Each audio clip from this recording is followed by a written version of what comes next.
No, really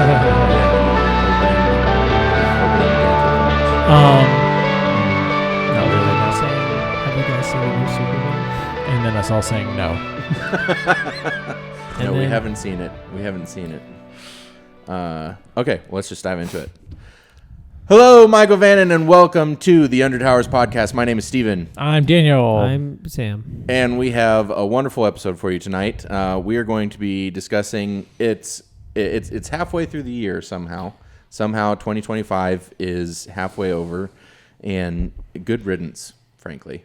So far. So- Well, maybe the last half will be like, the polar Lights opposite. out. Yeah. But in a good lights out. Yeah. Yeah, like you're so tired from having so much fun. There you go. You got to go to bed.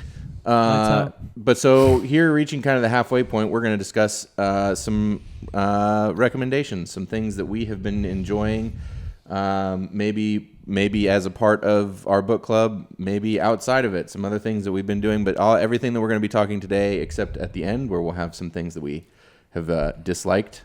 But everything that we're talking about here tonight is things that we would highly recommend in the sci-fi fantasy nerd shit that we like space. Before we start, there's been two big pieces of fantasy book news. One, this has been talked about for a while, but if you haven't been paying attention, the new Witcher book, Crossroads of Ravens, is due to be released, I believe, the 30th of September of this year. Cover looks pretty sick. Andrzej Sapkowski's written it, of course, and it is a prequel. It is a young Geralt story. I've very purposefully kind of stayed away from story stuff, so I'm not sure if this is like while he's still actively training or if this is just the adventures of young Witcher Geralt. But very stoked for that. And then not stoked about this personally. I know my wife is, and I know millions and millions of other people are. And it certainly is an important piece of just book space news. But Sarah J. Maas just released yesterday, I believe it was yesterday, an update teasing that the first draft of Book 6 of ACOTAR is done, so that is on its way. So any screaming of excitement that you heard off in the distance, any disturbance in the force that you picked up on, that was that announcement coming through. So that's it for my book-related news. Couple bangers coming our way. Hooray, hooray. Nice. Probably quite literally in the case of ACOTAR. I'm sure there will be lots of banging involved. All right, so let's get right into it. My first thing that I want to talk about tonight that I've been thoroughly enjoying is a trio of video games. And I say trio, this is almost quite literally the only video games that I have played this year. My gaming time between work and dad life and just the amount that we are reading these days is very limited. But I do want to shout out 3 titles that I would recommend to anyone that enjoys the fantasy space. The first we've talked about, and I know you guys played some of as well, was the first game that I played through this year and finished this year was the Dragon Quest III HD 2D remake. Yep. Such a beautiful game. It was like I've spoken about, I believe, before on the podcast. It was Dragon Quest III was the first RPG that I ever played. It certainly was the first JRPG that I ever played, way back in the day on Game Boy. We all played those games together, and so it was such a trip getting to go back into that world and into that game that I hadn't touched in 20 plus years. And the art was gorgeous. The way that they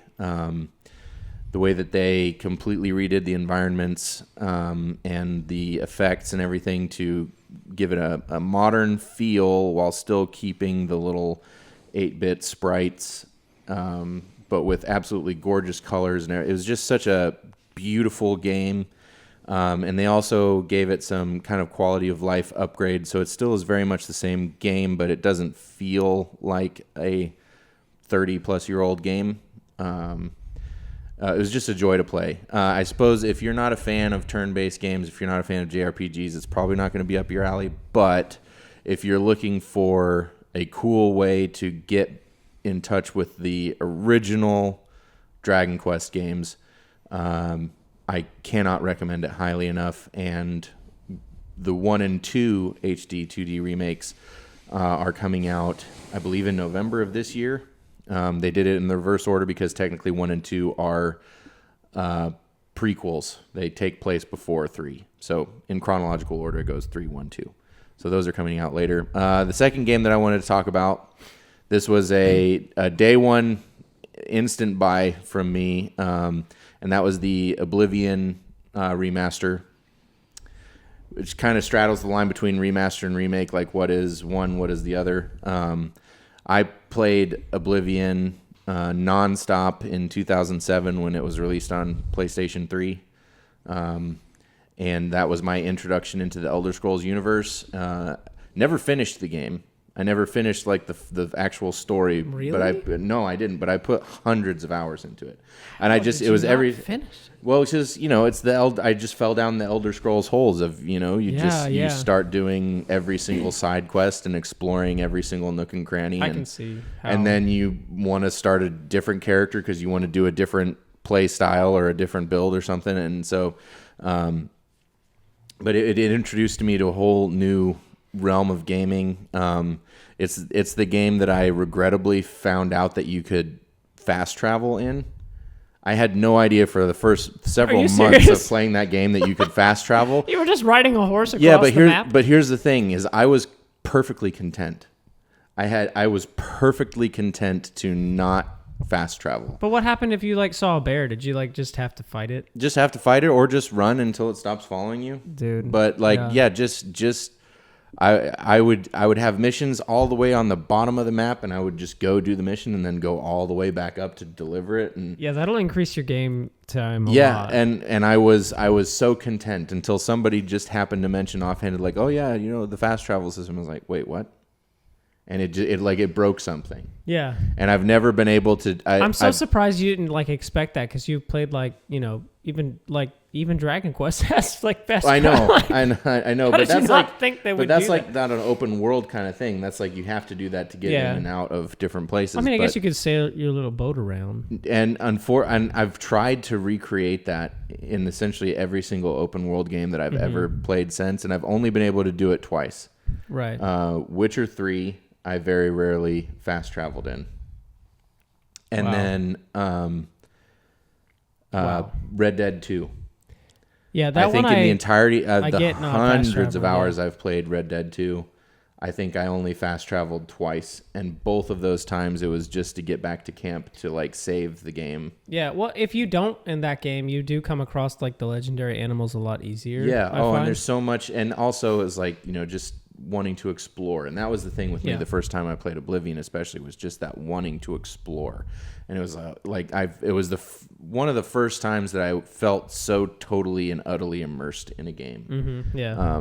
And man, I say it begs the question of what is a remaster, what's a remake, because it is definitely the original game, including all of the wild, silly eccentricities of that first game, all the bizarre glitches. Oblivion, yes. Yeah. All the bizarre glitches, I haven't run into it yet, but they even kept to the part I was going to say, didn't they keep some? They kept some on purpose. Yeah, they kept, there was an NPC in the original where they didn't realize that they put in an audio take. Yeah, and she said, I'll run it again. Let me do that again.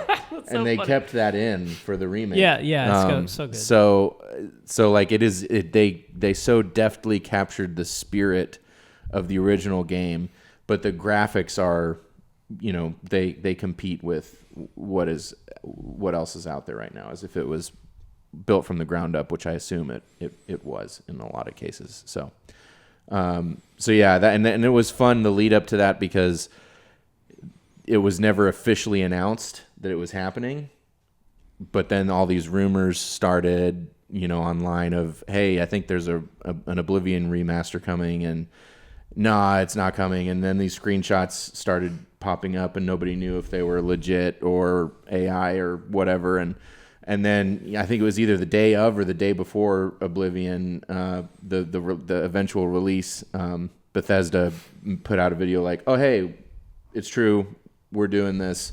We've been working on it for a while, and it releases tomorrow. And so that was terribly exciting. So that's 2 out of 3. The third thing that I wanted to bring up, I can't talk a whole lot about it because I'm only a few hours into it, because this is the first game in a while that my wife has wanted to watch me play, which means that the game time is a little bit less frequent. But I did get for my birthday and started playing the new Indiana Jones game. And it is absolutely stunning.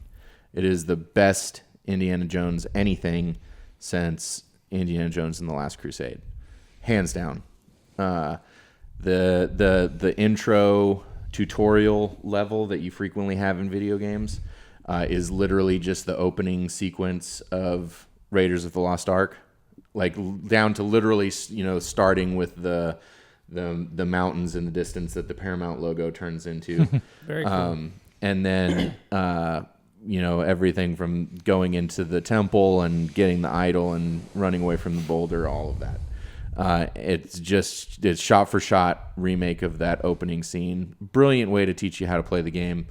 And then Troy Baker's performance as Indiana Jones is spectacular. It is extremely easy to lose yourself and forget that it's not Harrison Ford. And Harrison Ford of, the 1980s when he was making these movies.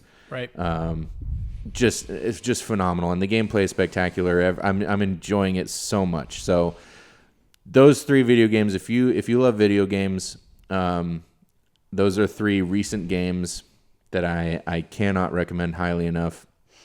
I'll probably at some point here in the next couple of months be picking up Expedition 33, and we'll report back on that because that's also supposed to be absolutely phenomenal. But Dragon Quest III HD 2D remake, the Oblivion remake, and the new Indiana Jones game, cannot recommend those 3 highly enough.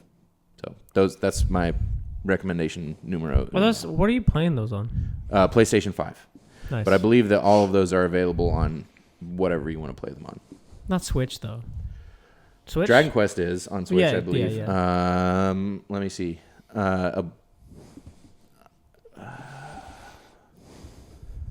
Is Oblivion remastered on Switch?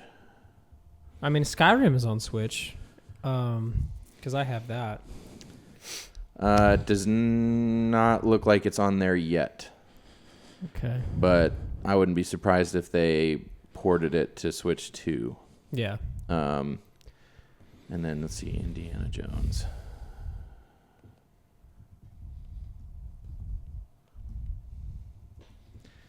Indiana Jones and the Great Circle is the name of the game.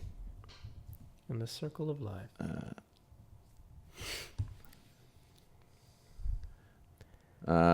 No plans for the Switch yet for Indiana Jones.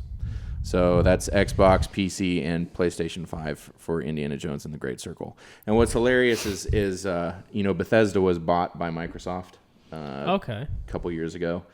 And they made a whole big deal out of, now you PlayStation boys can't get any of our Bethesda games. You're not going to be able to buy any of it. And as soon as nobody rushed out to start buying Xboxes. Yeah. Oops. Yeah. Then they were like, okay, well, I guess you guys can have Indiana Jones. Money's but more, you're gonna have to wait, more important. Yeah. You have to wait 3 months after it's released on Xbox before it comes out on PlayStation. Nobody cared. Right. So, all right. So there's some video game talk from Steven. Daniel, what is a recommendation from you, good sir?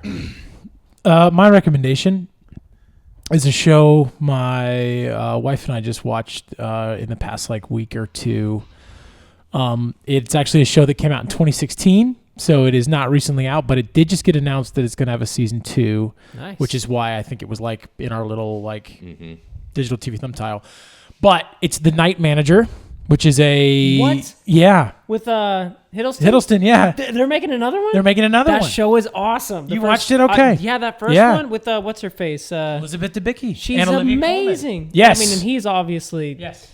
He makes you want to have a British accent so bad. No, I know, right? So bad. So the show is it's based on a Le Carre novel, which interestingly enough, the season 2 will not be based on Le Carre. Are you saying Lecrae, like the rapper? Le Carre is based on a Le Carre novel. He's a spy. He's a spy author. No, it's Thriller and espionage. I was He was really- an actual British spy himself, John Le Carre. But the Clearly not new classified. season will venture off to do its own thing. But the first season is about a literal night manager of a hotel, played by Tom Hiddleston, who gets wrapped up into world events and becomes a spy. Hugh or whatever. Laurie's in that. Hugh Laurie is the big villain, bad, yeah. the big villain. And Olivia Colman plays the agent that kind of ropes in Tom Hiddleston. Elizabeth Debicki is the love interest, is the villain's love interest, and she's absolutely phenomenal in this. And then Tom Hollander is also in it and is excellent as one of the things. He's basically good in everything. Yeah. But he's got a really interesting and unique role. And there's lots of other good parts played by actors I wasn't as familiar with, but just perfect spy espionage, which I just, if it's a spy show done with any sort of competency, it's good. I will say Hiddleston does a really great job because he has to be, once he's roped in as a spy, he's working for the bad team, and so he has to kind of take on a persona. But he's playing the role as a very a guy who really cares and wants to bring down the bad guy. And So I will say, yeah. but I don't think Hiddleston does a really good job as a leading man. He's actually better as a villain or as someone that's much more smarmy. So when he's in the spy role, he's doing a great job. But when you'll get these shots of him lying in bed thinking about and it just they all read really cheesy to me. Personally, I get that. But that was the only thing in the show I didn't love. It always made me want to cry and be held by him. That's fair. Okay, I get it. Yeah. It's okay, Sam. But- Every time he got all emotive. Yeah, that's fair. I was I will say though, I love seeing Hugh Laurie in another dramatic role, and Hugh Laurie as a villain was phenomenal. So I mean, even in House, he's kind of a villain. He's both the protagonist and the villain. But but we loved it. Excited for season 2, and hopefully it's good. And that's my recommends. Cool. So I didn't know we were doing recommends. I thought we were just saying stuff we liked. It's either. It's So you like it, I'm assuming you're recommending it. Yeah, well, I mean, it's not for everybody, but something I really like. It I think wrapped up is Squid Game. Yeah, the last Heck one. yeah, dude, that's a recommendation. It is. Did great. Did part 2 of season 2 drop? Is that correct? Yeah. Okay. It just came out, or whatever they're calling it. came out a week ago. Okay. I mean, it's only 7 episodes. This latest one. Kate Blanchett makes an appearance in it. Oh no shit. Well, I think they're gonna make in a Wow. a English language Squid Game. Okay. Which the only knock on that show is the American actors are atrocious. It is pathetic how bad the American actors they cast in this show are. And I did actually had to read up on it because the Korean actor, they're so amazing. They're phenomenal. I was like, how did they let this slide? Is it because they I don't know, because the language barrier maybe? But then I read into it and it said all the actors' briefs were literally just pretend to be a douchebag, and that was all they had. Pretend to be a rich douchebag was all they had to go on. And so they flew him in they did that pretty and well. shot it for a day. They did not do it well. It was very bad. It felt like if we were to just host an acting class and invite anybody on Craigslist to be in it, it felt like, yeah, these guys will do. It just Amazing. It didn't feel like they tried hard at all to cast people that were convincing as that. It was very cheesy. Oh, all my money is on this one. They would talk like that. Okay, what is happening here? And I think maybe that was also kind of a dig. Now that I'm speaking about it, I think it might just be a dig at America in general. Probably. I'm having bad I do actors seem to do it. remember. Are you talking about the first season when the guys that are watching all the it? seasons? They're called the VIPs, and they're all American. Some are English, but most of them are just rich. I did kind of wonder. And this is obviously reminiscing back a couple of years to the first season, but I do kind of remember wondering at the time if there was something kind of lost in the translation, literally, into the English language parts, and if some of that awkwardness was, the script being translated maybe not the best way. Maybe could be. Now I think it's deeper than that, like kind of an up yours.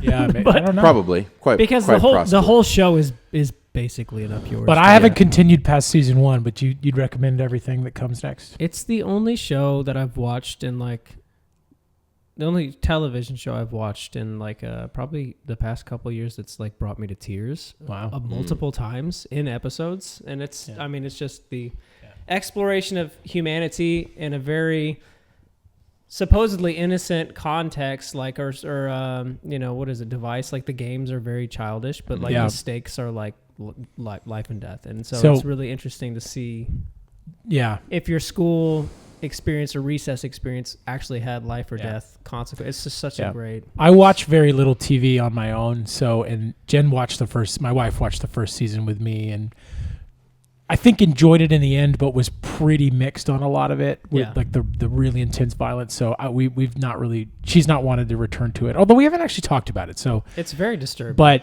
one thing I found interesting was the first season I found way more disturbing than the second season. Okay. Well, maybe that's there's still as obscene violence, and maybe it was just it was such a kind of a shock to the system in the first season. Sure.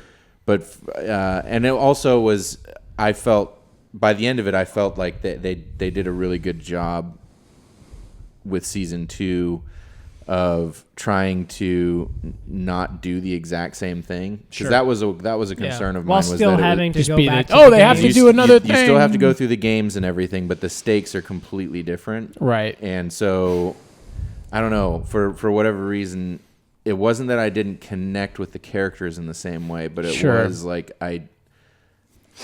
the horror was different. It kind of, honestly, it felt in some ways similar to watching Alien and then watching Aliens, where Alien is a horror movie and Aliens the action movie is more of an action movie with season 2 definitely has a bunch of spy stuff at the beginning. There's a lot more of that kind of stuff in season 2. But I did like the first season a lot because it felt like Hunter x Hunter the show. Yes, yeah. To me, games and stuff, sure. Just without powers, but it's very similar, sort of like what this is, such a messed up, weird situation with all this arbitrary stuff going on. So it definitely it ticked a pleasurable box for me. Yes. Just want to tick all those pleasure boxes. Yeah. That was a good one, Sam. I think that gets Squid Games, I think, gets the Undertowers stamp of approval. It's good. So did you watched the new ones? Yeah, I'm done. I'm all caught up. Yeah. He's all caught up. All right. Perfect. Well, we'll do a Squid Games episode in the future. All right. Not where we play games, though. Yeah. Or maybe we should. Maybe we should play games. Death. Throw the patty or whatever they're... The Dijaki? I don't know how to say it. Yeah. So my second recommendation / thing that I have loved this year, and this is something I've loved for forever, but I've really fully embraced this year, is audiobooks. And I know this is going to be a little bit divisive amongst the group, but I've always loved audiobooks ever since. As a kid, I would go to the library and rent audiobooks, or I was given them for gifts many times, and I would sit. One of my favorite things to do is sit in my room and build Legos and listen to audiobooks. And nowadays, I've actually read quite a few books this year. And the only reason that I've been able to accomplish it, honestly, with work schedule and everything, family schedule, is through audiobooks. And I used to be, when I was a younger man, a more opinionated younger man, I was pretty on the side of man, it's not reading if you're not physically reading the book. Audiobooks don't count. But having children and having a full-time job that requires a lot of driving, I listen to audiobooks all the time, and it's enabled me to read and enjoy and consume a lot more stories and books than I would otherwise be able to. So I wanted to shout out a couple of them that I have particularly enjoyed or will be enjoying again this year. I've listened to how many now? 5 of the First Law Universe books. Nice. By Joe Abercrombie, and all of them are read by Stephen Pacey, and he is such a good audiobook reader.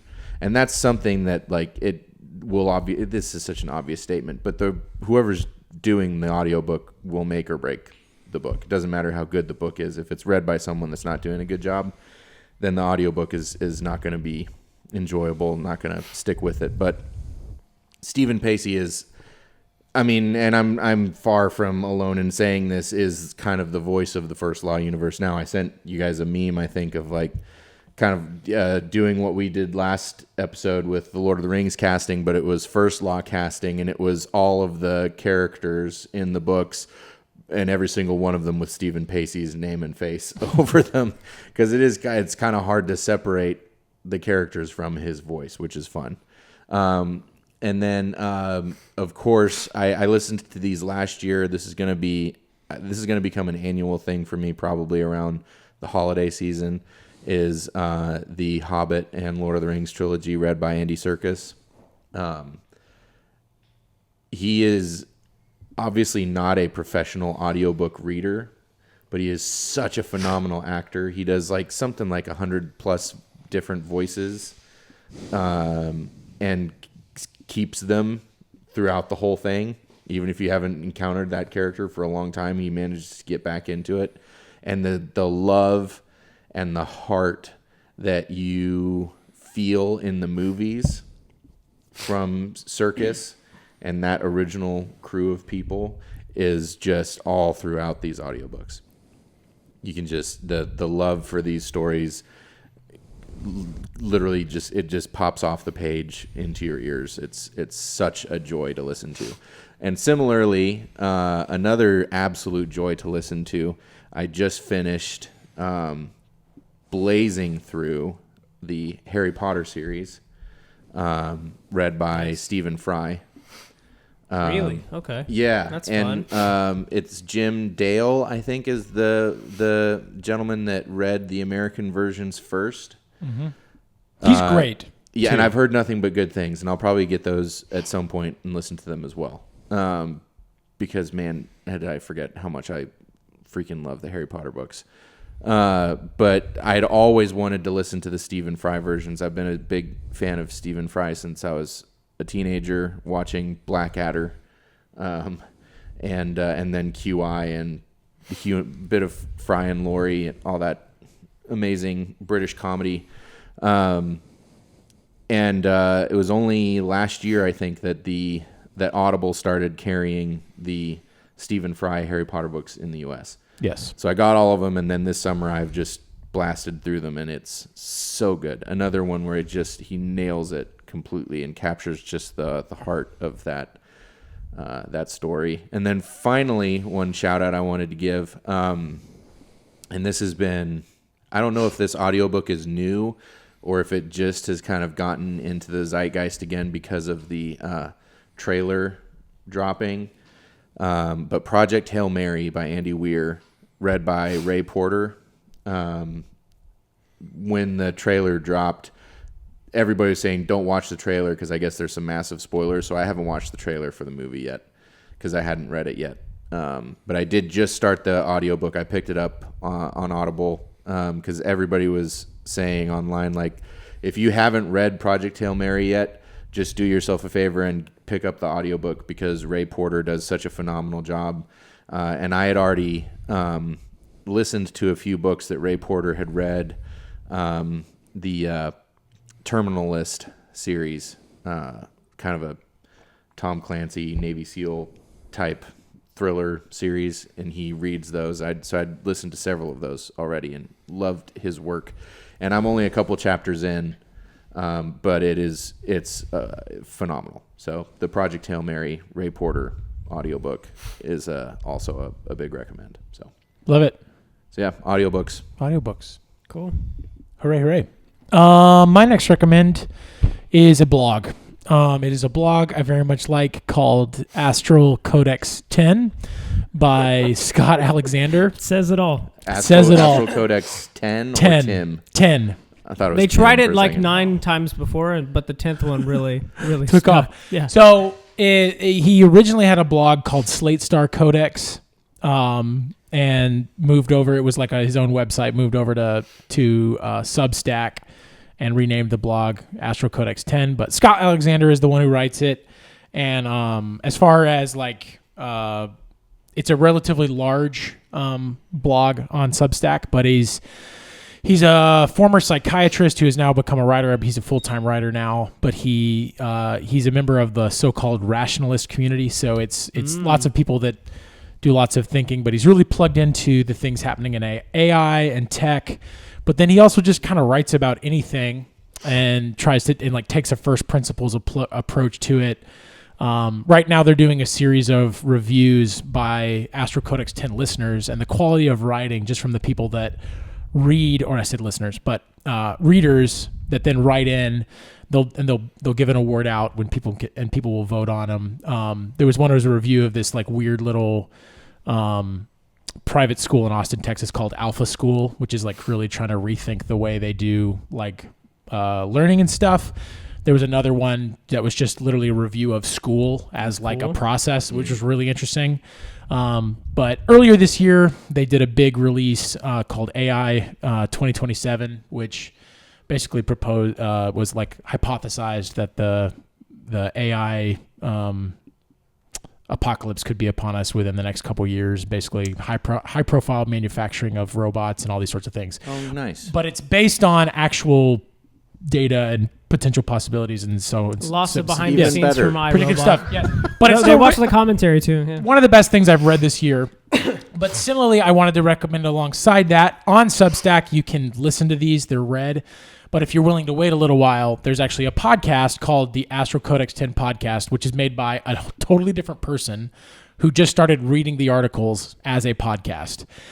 The old versions are not very good because the guy reading them just doesn't have the best speaking voice. But the recent episodes are very good because he actually he uploads them into an AI like auto reader, and there's just a lovely little like British accent man that reads them for you. Wow, the irony is and it does so a really good. profound. I know it is. Thick. It's really good. But the Thick irony with the- 3 C's. Yep. But the breadth and depth of,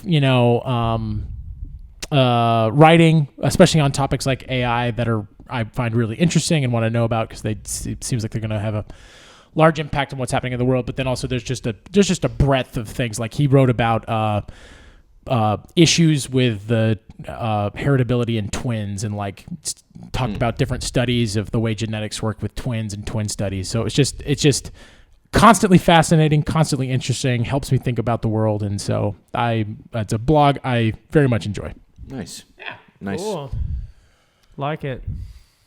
The second thing I like is I really like that new show Lazarus. That is an anime made by the same guy who made Cowboy Bebop. Nice. So Interesting. yeah, it's been a long, long time, and Cowboy Bebop has always kind of stood out there as a very great, succinct little anime story that's awesome, and the music is all jazz, and that's pretty interesting. But Lazarus is really good. It's still ongoing on HBO, and I'm not fully caught up with everything, but it's really cool. And it's made by that guy. Yep, I like it. Amazing. It's still kind of vaguely Space Cowboy. Not Not well, Space no, Cowboy, but it's in space, right? No, It's not in space. No, it's like kind of like a parallel universe to the one we have now, maybe 40, 50 years in the future. But it's all based around this drug that everybody was given that made people not what was it? Not feel sadness or something. I think it was a drug that made him not feel sadness. It was something like I don't know why I'm spacing on it. They were all given a drug or got access to this drug that made them not feel something, and they all took it, not knowing that within 10 years it was gonna kill everyone. So it's kind of interesting. that sounds the not the killing everybody thing, but the no more sad, no more feeling bad things thing. Yeah. It's kind of very Brave New World. Yes. So, so they're trying to find this guy. The drug is called Hopna. I know that, and they're trying to find the guy that made it to figure out How to save everyone. How to save everybody. But they only have like 3 years before everybody dies. Everybody that has taken it will die. But basically everybody's tried it and had it. Crazy. Very cool show. Interesting. Yeah. All right. So there's a couple likes and recommendations from all of us here on Undertowers. If you are interested in looking for new entertainment, new education, let's close this. Let's close tonight out with some things that we have not liked. And Sam, why don't you lead us off on the dislike train? Well, I recommend the show still, but I don't like a thing about it. And we're reading Dragon Ball right now, and I really don't like how Goku discovers the gender of people. That's fair, Sam. I don't really like that. Fair. And you can Google how does Goku tell if you're a boy or a girl, and it's basically just he slaps you in the groin area he just has a little bit of a feel to identify if there are if there was a scrotum there or not. that's his method. And watching it, I'm just like I don't care for that. Yeah. I wouldn't like that to happen to me. Yeah, none of the characters actually do. So I think the story is like, it makes sense in that space. But I guess they're trying to like paint him as so innocent. That he just slaps your balls. That's what I was gonna say. He's so pure that it's like he just does that. You? But he's also not the naivety. It's like, but yeah, no, it's so pure. He just can do that. But in the context of the greater story, I think he's trying to kind of create like a neural pathway for you to like really get it when you find out he's an alien.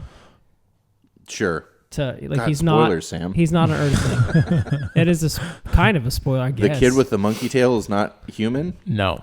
But I mean, they all think he is because I mean, honestly, there's a pig that's kind of a human. It is a deep reveal. Yeah. In it that he's a space alien. Yeah.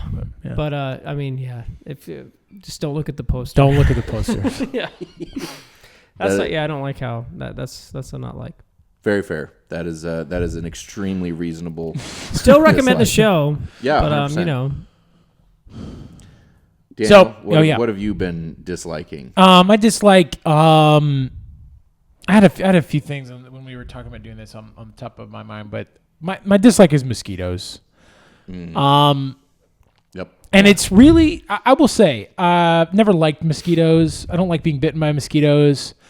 But it's definitely my wife gets bit way more than I do, which like when you're hiking and stuff, I hate that for her. But it's also just kind of like how do you protect her against mosquitoes? And when you're out, like, But at my house, it's a different thing where like you can somewhat control the environment.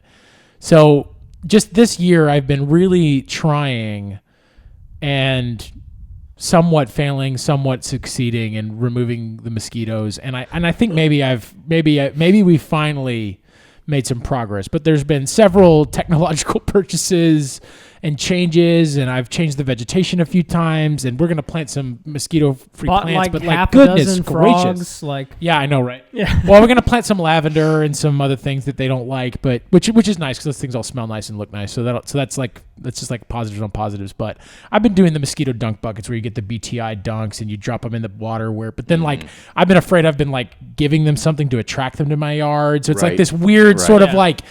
Are you reducing the population? Are you not? So then I've been playing with the placement. So then, but just like, I'm just sick of thinking about it. I'm sick of worrying about it. I'm sick of mosquitoes.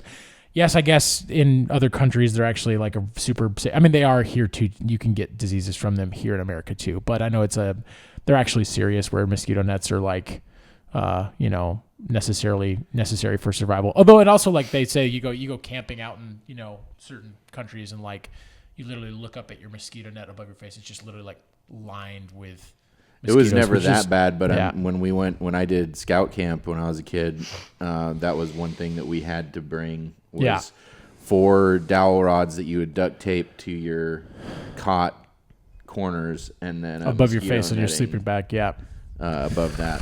So I feel you, man. We've talked about. Going so far as to like start putting like a bat houses up on the house. Yeah. Because I love bats and they do help with the mosquitoes. But the problem with that we found is that if you don't have the exact correct placement, you can end up baking the bats alive unintentionally. Because if it gets too much sun, it it gets so warm and it Some bakes. cooked. Well, and the cooked ones we bats. read with kids in the backyard, the bats, like they don't typically bother you, but then they are like carriers of disease and stuff too. So I don't know. I've never had an issue with the bat. With the bat, ever. And we have them. They live somewhere nearby. You'll see them in swoop down. You'll see them at night. Just like feet above my head, which was very cool. And they will eat a lot of them. But I've been wrestling with the mosquitoes, and it's man versus nature. I will win, but I am in that struggle right now. Yeah. I have looked at some very expensive equipment, and I've been so tempted to just unleash a flamethrower. So many crazy amounts of dollars just to make the mosquitoes go away. But then who are they even going to work? Who knows? Yeah. But boy, this is turning into the old man corner. You know what? We're here. It's okay. We've made it. We've made it, boys. This is my favorite thing we've talked about in a long time. Almost as fun as the dark house you have. Yeah. The red lights, and now it's mosquitoes. It's mosquitoes. It's mosquitoes. I can't wait to fast forward and see where you're at. We'll see where we end up. 15 years from now. Yeah. We'll see. Daniel has like a very agrarian a domed house. Yeah. Listen, I do it to protect the from the gammas. Well, especially now with the little kids too. It's like it's different when your kids are getting. It feels different when your kids are getting bit. Yeah, I don't know. True. Not nice. Don't like it. Mosquitoes suck. You're correct.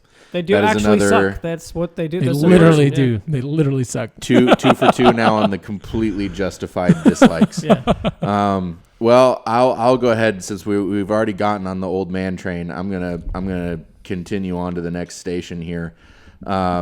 This is not related, similarly to the mosquitoes. This is not related to anything entertainment wise. But I hate, and shout out to my wife who loves when I say you know what I hate because she gets very entertained by it. So, you know what I hate is the young fellas out there wearing baseball caps too high on their head. Okay. It drives me insane. And I don't mean like I have a large head. And so sometimes please demonstrate the look for us. But this is what I want to put a caveat because this is not what I'm talking about. I'm not talking about being somebody like myself with a large dome where sometimes hats don't fit you properly. Sure. But you still love the hat and you want to wear it. I'm not talking about that. I'm talking about purposefully like putting it, way too tight so that it only sits like above your head. And I don't know why they do it. I don't know if it's to protect their precious little Gen Z hair or what. Is that it? Is it that it doesn't give you? It doesn't give you hat hair? Maybe that's the only thing that I can. Like I've tried to logic my way through this. Because as a curly-haired, only thing I can think. As a curly-haired person, I basically don't wear hats. Right, and that's the it's thing. Just you just don't wear a hat. Yeah, I just not a hat guy. No, I would guess it's a fashion thing, just like where people sag their pants, but it's like the reverse. And I suppose it could be that as well. But like I try to look like what's the utility that caused this fashion thing? Yeah, maybe it is nothing other than a style, a stupid style. But like, and maybe this is my '90s kid showing. But like, I grew up, goddammit, playing baseball in the South in the 1990s, where you broke the bill of your hat as tight as possible and wore it as low down over your eyes as humanly possible. Yeah. And I remember that. Yeah.